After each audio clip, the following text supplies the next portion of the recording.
মায়ের সৃজন স্পর্শে সকলকে স্বাগত। আজকের রেসিপি আলু ফুলকপি দিয়ে কই মাছের ঝোল। আর এর জন্য কই মাছগুলোকে অল্প নুন, হলুদ, মরিচের গুঁড়া দিয়ে মেখে নেব।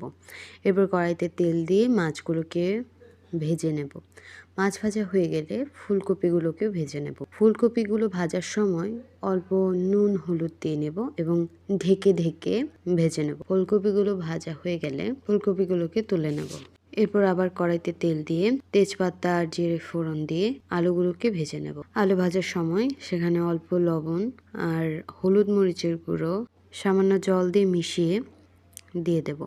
এরপর কাঁচামরিচগুলো দিয়ে দেব আর যে ফুলকপিটা ভেজে রেখেছিলাম সেগুলো দিয়ে একটু নাড়াচাড়া করে এর মধ্যে জল দিয়ে দেব। করতে শুরু করবে মাছগুলোকেও দিয়ে দেব।